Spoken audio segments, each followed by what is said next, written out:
Sahabat EKB, bersyukur dapat kembali menjumpai saudara dalam acara Wasiat Kekal berupa renungan firman Tuhan yang memandu kehidupan kita. Saya Pendeta Santiani Manurung dari GKI Kriya Merpati Mas.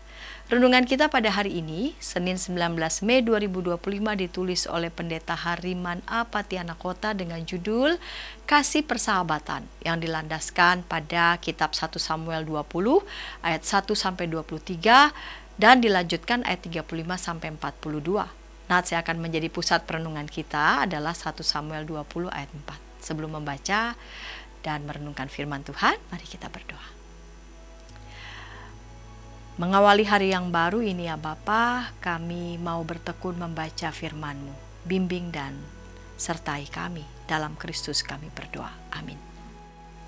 Sahabat, saya akan membacakan untuk kita 1 Samuel 20 ayat 4.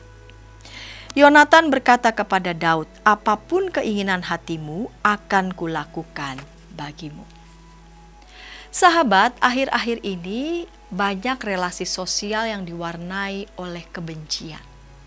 Sesama yang berbeda dilihatnya sebagai lawan, bukan sebagai kawan.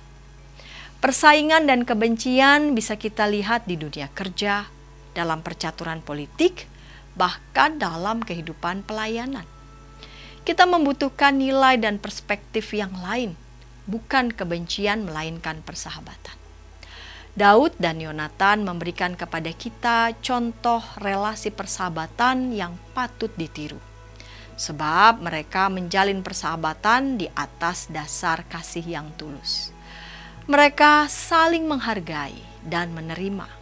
Bahkan mereka membawa komitmen persahabatan itu di hadapan Tuhan. Ujian bagi persahabatan mereka datang ketika Saul ingin membunuh Daud. Daud kemudian mengadukan niat jahat dan kebencian Saul itu kepada Yonatan. Dalam situasi ini kita dapat melihat ketulusan dan keberpihakan seorang Yonatan. Saul adalah ayahnya, tetapi Yonatan memilih untuk membela Daud, sahabatnya, sebab Yonatan tahu Daud tidak bersalah. Daud sendiri telah sangat banyak membantu Saul. Semua itu tentu diingat Yonatan dan dia menyelamatkan Daud dari kebencian ayahnya. Sahabat, kasih persahabatan yang diperlihatkan dalam kisah Daud dan Yonatan itu penting sebagai perspektif dan nilai untuk diterapkan pada masa kini. Hanya kasih persahabatan yang sanggup melepaskan manusia dari ancaman perpecahan dan kekerasan. Dengan kasih itu kita melihat orang lain sebagai kawan, bukan lawan. Orang lain bukanlah ancaman, melainkan rekan yang dihadirkan Tuhan untuk saling melengkapi dalam pekerjaan dan pelayanan.